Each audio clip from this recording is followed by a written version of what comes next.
Hi everyone, I'm Megan and I'm one of the curators here at Coventry Transport Museum.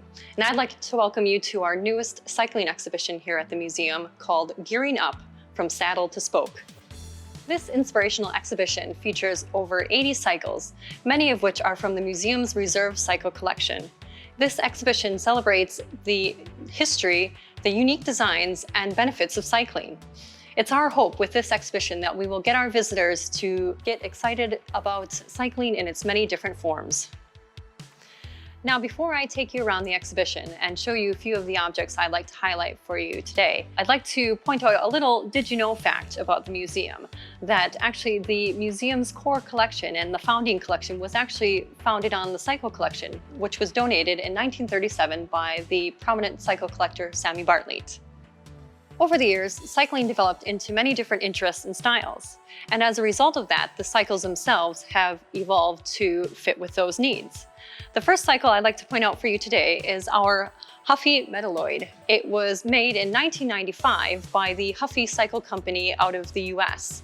The style of the frame also resembles that of a mountain bike, and the interesting thing I'd like to point out is the material that the bicycle is made from. It's actually made from recycled aluminum drinks cans. The next cycle I'd like to point out is our 1907 BSA cycle. This cycle was used for track racing, and it was on this cycle that the cyclist A.E. Wills set the world distance record for an hour. So he had covered 61 miles and 972 yards riding this cycle. So he had actually set the record in 1908, and he was the first cyclist to ride at that speed of a mile a minute for 1 hour. The next bicycle I'd like to point out is our 1953 Hetchins cycle here. It's referred to as a curly Hetchins because of the curled pattern on the back triangle of the frame. This is also referred to as the vibrant triangle. During the 1950s, the Hetchins brand were known for their lightweight cycles, and they were also known for their distinctive and fancy lug work all along the bicycle frame. I just wanted to point out the apparatus that the Hetchins cycle is resting on. Now, before the advent of smart trainers and virtual training platforms, a set of traditional rollers were used. They provided a portable and convenient way for a cyclist to warm up before they went outside and they hit the road and did their outside training. The next cycle I'd like to point out is this sweet little penny farthing just to the right of me here. This cycle was built in around 1883, and it's thought to be the smallest ordinary or penny farthing ever built. It was built by a gentleman from Kent, and he had built it for his son, who was around the age of 5 at the time. Now, fast forward a few years, and this cycle was then used by Sammy Bartlett's son in the Southern Counties Cycling Union race meet, which was held in 1910. The story goes that Sammy Bartlett's son had raced against his father in that race. And then, from what I understand, the bicycle or the penny farthing was then used in several other race meets following on from that.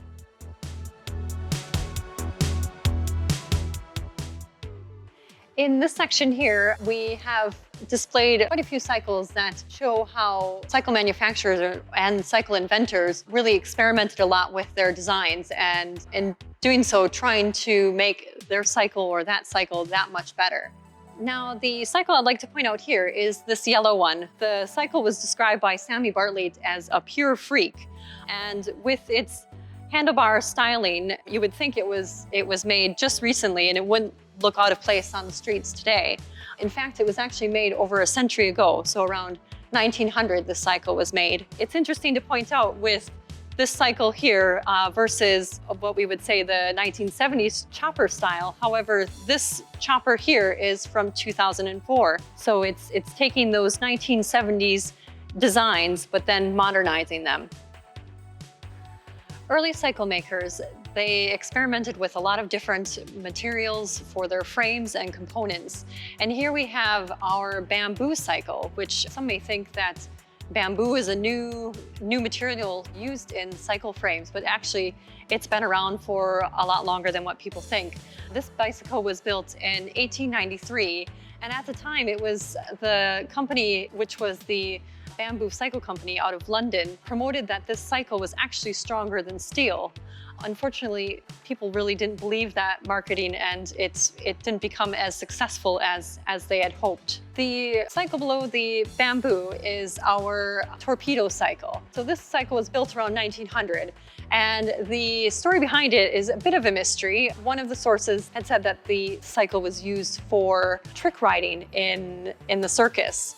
Whatever story behind this cycle is, it would have been a difficult cycle to ride just due to the long wheelbase of the cycle.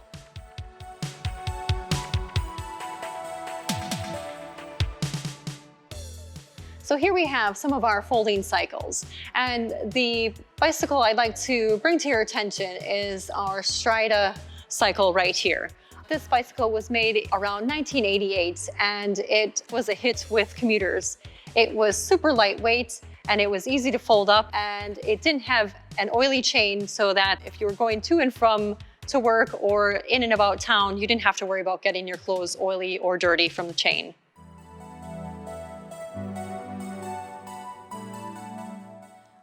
So in this section, we have many examples from our collection showing how cycle makers experimented with different gearing mechanisms and different ways of making their cycles just that much better and maybe easier to ride.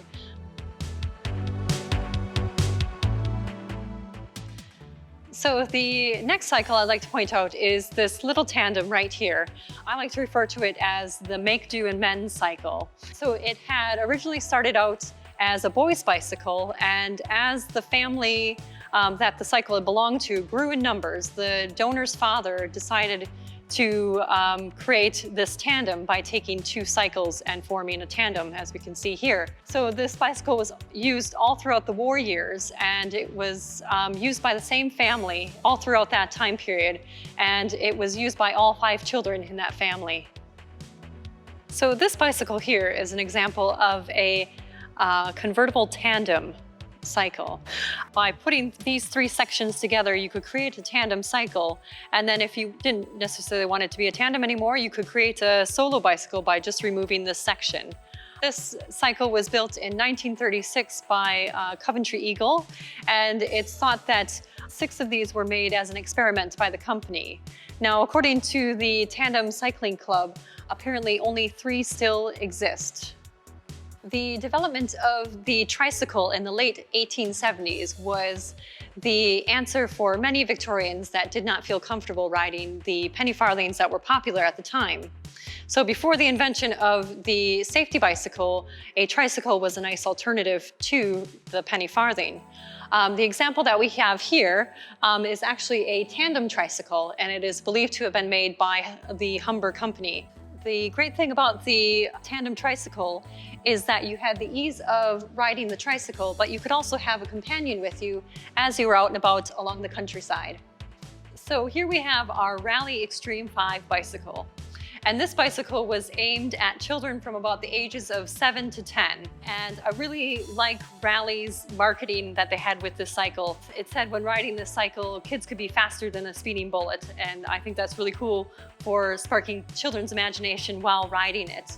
This cycle is finished in a mountain blue and has all the bells and whistles to match. Now, as I had mentioned earlier about the development of the tricycle back in the 1870s, the tricycle has certainly come a long way since the 1870s in its style and shape.